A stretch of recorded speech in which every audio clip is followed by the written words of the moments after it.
them all what I'm made up. Strut down the hall, won't stop till I get enough. Welcome to the Deep Dive. Today we're digging into quite a match actually, from Goal.com. Looking at that Manchester City versus Crystal Palace game. Oh yeah, that one. It looked like it might be straightforward, but it turned into a real comeback story for City. Definitely. So our mission today is to really unpack this. What were the key moments? Who stood out? And what does this result mean for, City's Champions League ambitions? Absolutely. It was one of those games that just shows you, why we watch the Premier League, doesn't it? So unpredictable. You said it. And the article throws us straight into the deep end. Crystal Palace, 2-0 up at the Etihad. Yeah, I know. Crazy start. How did that even happen? What does the Inturson say about those early goals? Well, for the first one, it seems City's defense was just caught out. A bit cold. Ismail Assar apparently found space down the right, put in a pretty simple ball, and Ebereki Eze was there to finish it. So a bit of a lapse there. Seems like it. And then the second one, well, that came from a set piece. Right, and the article makes a big deal about Palace's set-piece record. What is it, 14 goals this season? That's high. Yeah, a league high, apparently. In this one, the source points to maybe an error from Ederson. Oh, really? Yeah, came out for a punch from the corner, didn't quite get it right, and Chris Richards was there to head it into the empty net. Wow. So Ederson usually so solid. Exactly. Just shows Palace's threat from those situations, 2 goals down at home. You'd think City would be reeling. But the story flips, doesn't it? And it seems Kevin De Bruyne is the main character here. Oh, massively. The article calls it a masterclass. Says he was basically running the show. Okay, so what did he actually do to turn it around? What were the key moments? Well, 3 massive contributions highlighted. First, that free kick. Yes. The one off the post. Yeah, just perfectly placed. Should have looked maybe with the post, but pure quality to even get it there. Sure. Then he set up the equalizer for Omar Marmoush. Reacted quickly, headed a bouncing ball back into the mix. Smart play. Right, quick thinking. And then the assist for Kovacic's goal, the one that put them ahead. A really nicely weighted pass, apparently. So he scores 1, sets up 2, basically dragged them back into it himself. Pretty much, yeah. That's the picture the source paints. Real leadership when they needed it. It's quite the contrast, though, isn't it? Because the article is glowing about De Bruyne, but then it describes Ruben Dias' first half as an absolute nightmare. Yeah, that phrasing jumped out at me too. It's strong. Very strong. Does it say exactly what went wrong for him? Not blow by blow, no. But, given those 2 early goals conceded and that specific wording, you have to infer he was maybe involved or at least having a really tough time positionally. Right. A difficult period for him then. Definitely. A stark contrast to De Bruyne, like you say, shows how individual performances can vary so much within one game, even for top players. Yeah, for sure. Now, there was also a bit of early drama mentioned involving VAR. Something about a penalty shout. Ah, yes. The article mentions Pep Guardiola thought City should have had a penalty. A challenge by Chris Richards on Marmoush. Okay, but VAR. VAR looked at it, but dismissed the appeal pretty quickly, stuck with the ref's on-field call. So another moment that could have gone differently early on. Exactly.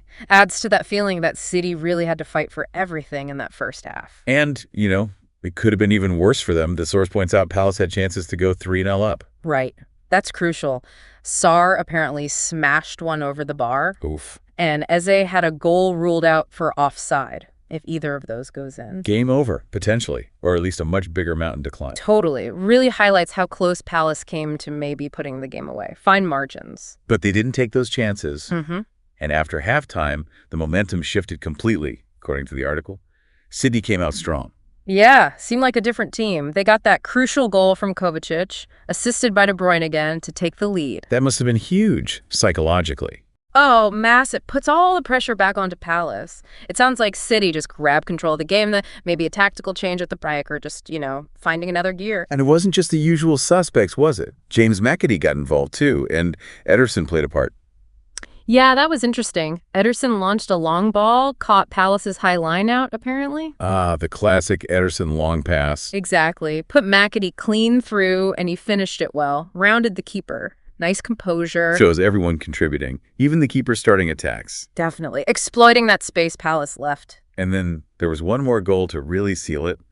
Nico O'Reilly. Yep, a late fifth. A deflected volley, the article says. Made it 5-2. Game, set, and match by that point. So a really dominant second half after that shaky start.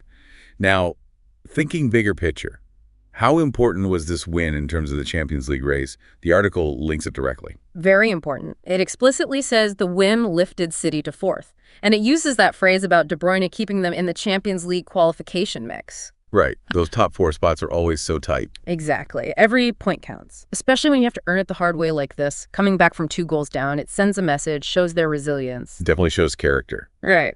So if we were to boil this whole deep dive down, what are the main takeaways from this game based on the source? Okay, well, first you've got the shock factor.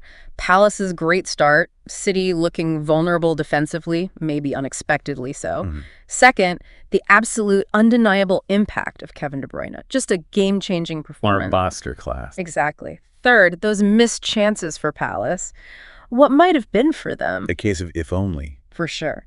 And finally, City's response. That second half power, the mental strength to turn it around, and ultimately getting a crucial win for their top 4 hopes.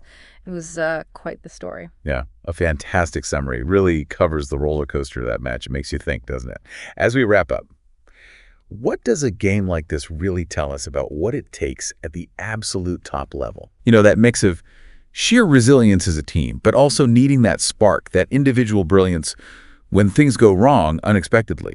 How vital is having someone like De Bruyne who can just grab a game by the scruff of the neck, especially when the stakes, like Champions League qualification, are so high? That's a great question to ponder. How much relies on the system versus that one player who can just produce magic? Definitely something to think about as this season unfolds.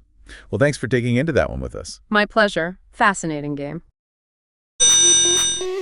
Sound the alarm.